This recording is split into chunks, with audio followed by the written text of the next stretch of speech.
Today's topic is going to examine the chances that Wisconsin basketball's current starting lineup, the returning players, are going to enter the transfer portal. So, John Blackwell, Nolan Winter, Austin Rapp, Alexis Bilosquez, the guys who've started. I understand by the end of the year, Bilosquez and Rapp were not both starting, but a couple guys are gone, and these are very likely starters for next season. And I'm going to go through and give my best guess on the chances of Wisconsin retaining them, the chance of Greg Gard hanging on to these people. Throw a little scary like in a subscription if you haven't already. As always, your rewards will not be in the mortal realm. It will be later in the afterlife.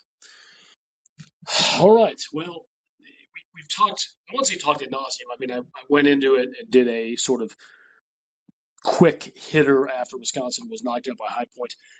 It has been several days now. I don't feel any better about it, especially given the relative success of the Big Ten in the tournament so far. I mean, you're telling me a 10-10 ninth place Iowa team can beat a number one seed, but Wisconsin can't beat High Point. Yeah, that's what I'm telling you. But anyway, I'm going to, and another thing I need to do before I start on these, I'm going to give a percentage, 0 to 100%. Here are the caveats. This is not based on some deep personal insider information that I have managed to glean since Wisconsin was knocked out. It is based on my own perceptions, the research I have done, a few people I have talked to. There is no someone sitting in the room of these people who are telling me this is what they're doing. I'm not that guy. But I formed an opinion on what a reasonable percentage is that these dudes are going to be back in the Cardinal and White next season. So let's get started right away.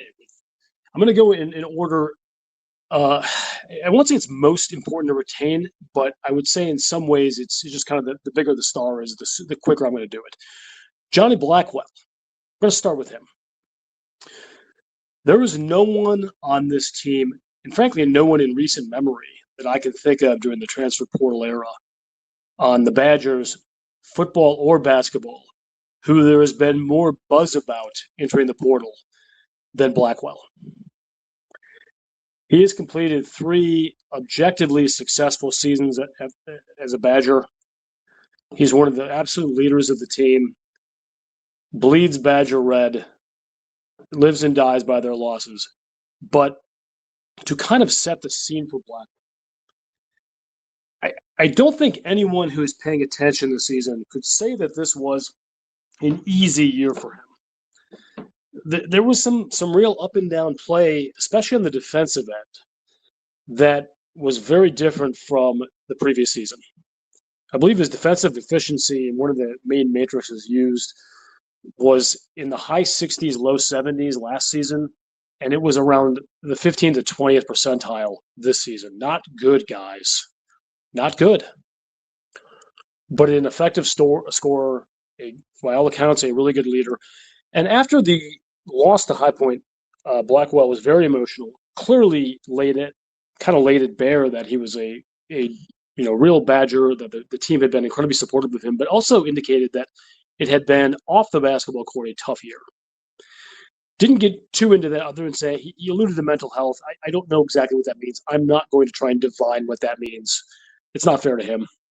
But it's been a struggle for whatever reason. And that's not saying it's because the Badger situation was bad, but kids going through stuff. This is a Michigan guy, grew up in the Detroit area, mammoth Michigan Wolverines fan. No, that is not why he would go there necessarily, but it is a piece of information to harvest. Father played for the University of Illinois many years back. So there's some ties to some big ties, the same ties that Wisconsin would be using. Trust me, if this were a player they're looking to get in the portal. And I can tell you, Illinois, Michigan, Michigan State, they are all going to come calling for Johnny Blackwell in this offseason. Tell me you can write that down. That much I am sure of. But just a lot of smoke here. And maybe it's not fair. I don't know if it's fair or not.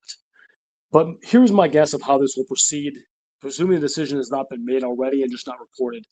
I think Greg Gard is going to make a strong effort to retain Blackwell He would come back as the unquestioned team leader and captain.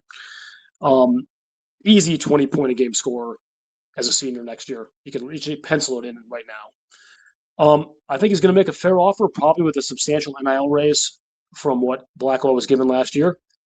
And I think, other than saying we need you, he's going to let it roll and see what happens.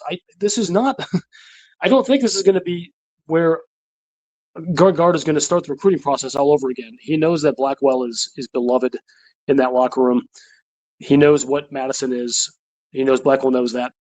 And the reality is high-scoring wings with so-so defense are a lot easier to find in the transfer portal than high-quality point guards like we just had last year with Nick Boyd or bigs with diverse skills.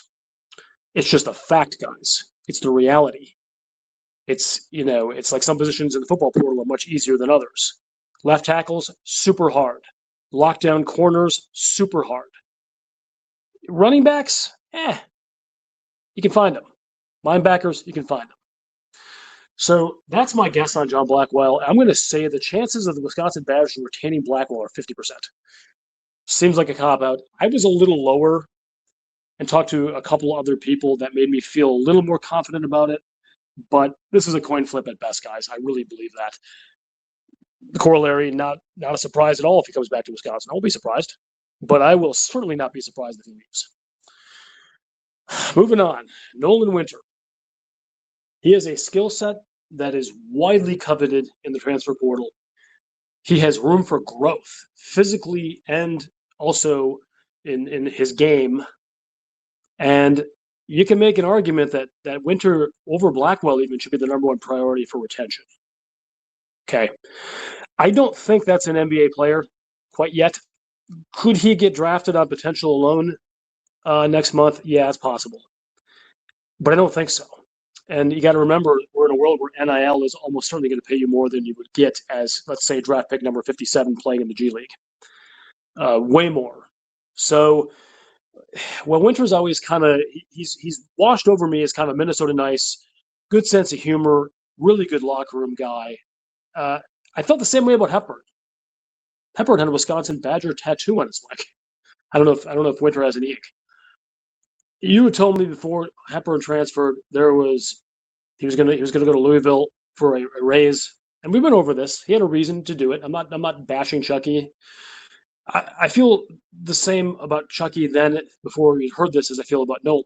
I think it makes perfect sense that he would stay at Wisconsin, but 2026, NIL matters. We don't know that. Maybe he's got a secret team he's loved forever. We don't know these things. So, I think that Nolan Winter is going to remain a Wisconsin Badger, it is not a sure thing. I'm going to put the percentage of Wisconsin retaining Nolan Winter at 70%. That's pretty robust, but it's not a sure thing. So that's where we are with those two.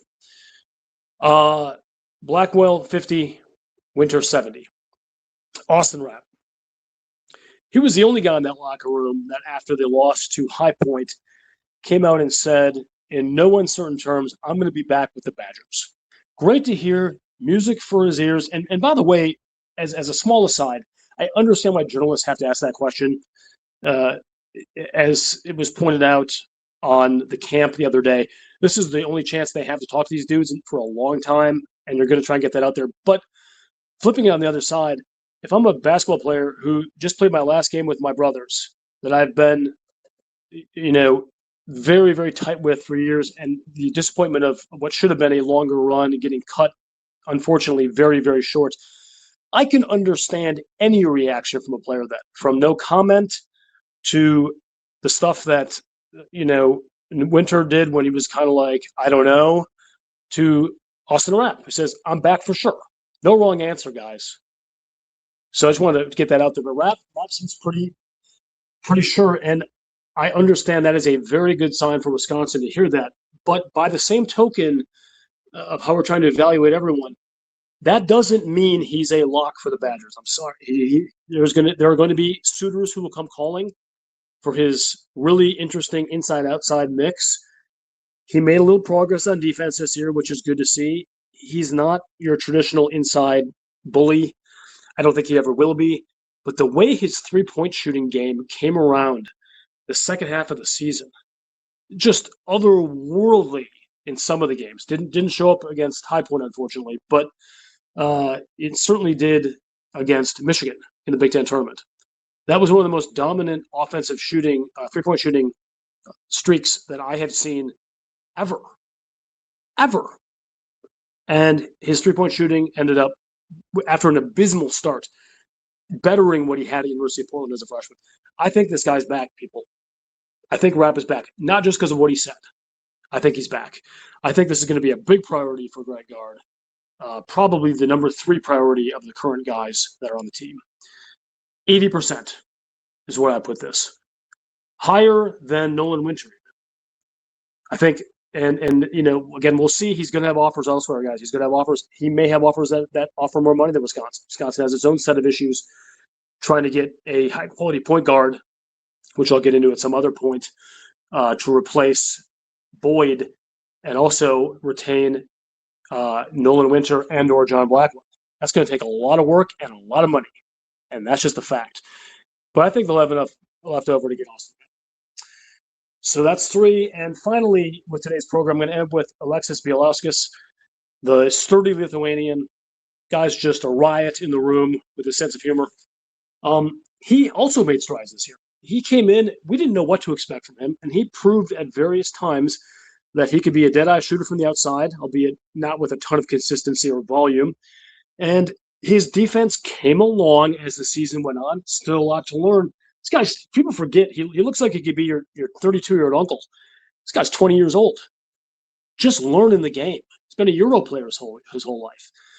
I think we got enough glimpses of him that I think he's another very strong priority for Greg Gard. I think he's behind Rapp, but I do think he is a strong priority. And he didn't say much after that not debacle, but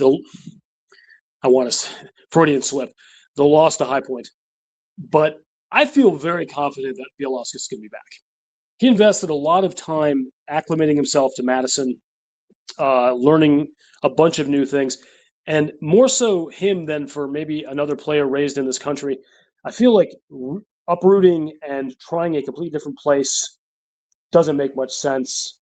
I think he's a good fit. Whether he'll start or not next year, I do not know. That's going to depend a lot on the portal. But he will get meaningful minutes again. And in all likelihood, show some nice development in his game. I think there is room for growth. And I think this guy sticks around and stays 4 years. He's going to be a really, really steady Wisconsin Badger. He's going to be a 10-7 to 12-6, 12-8 kind of dude by the time he's a senior. That's big. His defense when he's a junior or senior are going to only vaguely resemble the things we saw this season. And even this season, it did improve as the time went on. He's learning. He's learning on the fly. And I love the playing time he got this year. But I think Bilosquez, 85% is what I would say. I wanted to go a little higher, but some of it's lost in translation. I'm just not – there's enough here with him not being a Wisconsin kid. You're just never quite sure what's going to happen with them. But I really like his chance of sticking around. So in summary, counting back from most likely is to least, Bilosquez at 85% coming back to the Badgers. Austin Rapp at 80% coming back to the Badgers. Nolan Winter at 70% back to the Badgers. And Johnny Blackwell at 50%. If I had to err on either side of that 50, I'd probably err on the side of a lesser of a chance. But don't count him out. Don't count Greg Gard for bringing Johnny Blackwell back. There are many things that he loves about Madison, and he has a lot of closeness with his teammates. It's just going to be a lot of suitors standing outside John Blackwell's room with a boombox over their heads. Anyway, I'd love to hear your comments. Give me your own percentages. I will likely do another one with bench and role players and young guys, same percentages. That's just way harder right now. I want to get a little more sense of things and who might be bringing in before I do that, because I'm just kind of, shooting in the wind there. Anyway, Scary Alvarez appreciates your time that you spend listening, and Scary Alvarez is out.